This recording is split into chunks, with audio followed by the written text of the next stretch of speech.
कांग्रेस ने कर्नाटक में वापसी करते हुए बीजेपी से सत्ता छीन ली है। बीजेपी के हाथों से हिमाचल प्रदेश के बाद एक और राज्य की सत्ता निकल गई है। कांग्रेस अब देश के 4 राज्यों में सत्ता में है और 3 अन्य राज्यों में पार्टी सहयोगी की भूमिका में है। नमस्कार, मैं हूं ईशान सिंह और हम बात कर रहे हैं कर्नाटक में कांग्रेस की प्रचंड जीत पर।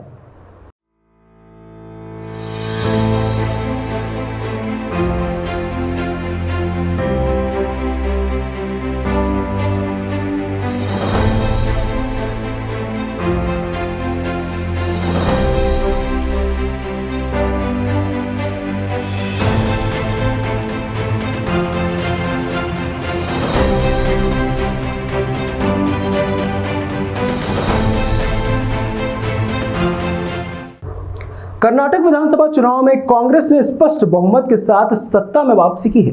2024 लोकसभा चुनाव के पहले कर्नाटक विधानसभा चुनाव में पार्टी का यह प्रदर्शन निश्चित रूप से कार्यकर्ताओं में जोश भरेगा। दक्षिण भारत में बीजेपी के सामने कर्नाटक की सत्ता को बचाए रखने की चुनौती थी, तो कांग्रेस के लिए वापसी का चैलेंज भी था।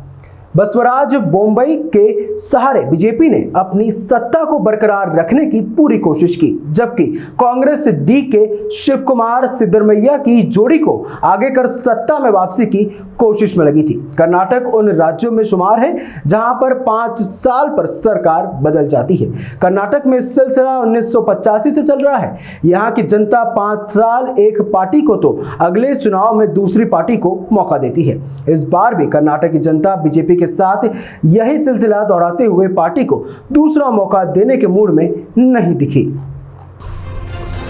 कांग्रेस के लिए कर्नाटक को जीतना एक तरह से अस्तित्व बनाए रखने के लिहाज से बेहद जरूरी था। कर्नाटक में कांग्रेस अकेले अपने दम पर स्पष्ट बहुमत हासिल कर सरकार बनाने में कामयाब हो गई है, तो ये उसके लिए किसी भी तरह संजीवनी से कम नहीं है। पिछला 1 दशक चुनावी रणनीति के लिहाज से कांग्रेस के लिए बहुत ही बुरा रहा है।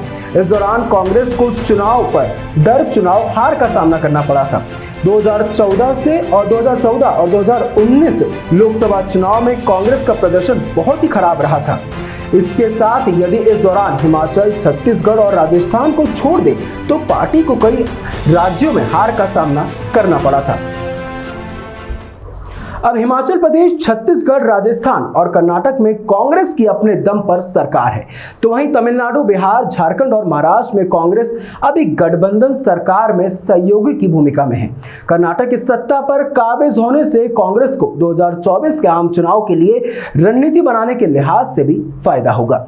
कर्नाटक की इस जीत के बाद यह माना जा सकता है कि कांग्रेस एक बार फिर चुनावी मैदान में अपनी वापसी कर चुकी है। वर्ष 2023 के अंत और वर्ष 2024 के शुरुआती दिनों में छत्तीसगढ़, मध्य प्रदेश, मिजोरम, राजस्थान, तेलंगाना और जम्मू कश्मीर जैसे कई बड़े राज्यों में के चुनाव होने हैं। निश्चित रूप से कांग्रेस के ऊपर जीत का यह सिलसिला जारी रखने का दबाव रहेगा और पार्टी को कर्नाटक की इस जीत से काफी बल मिलेगा। इस जीत के बाद 2024 के लोकसभा चुनाव के लिए कांग्रेस का मिशन मोड़ और आक्रामक रूप में देखने को मिल सकता है।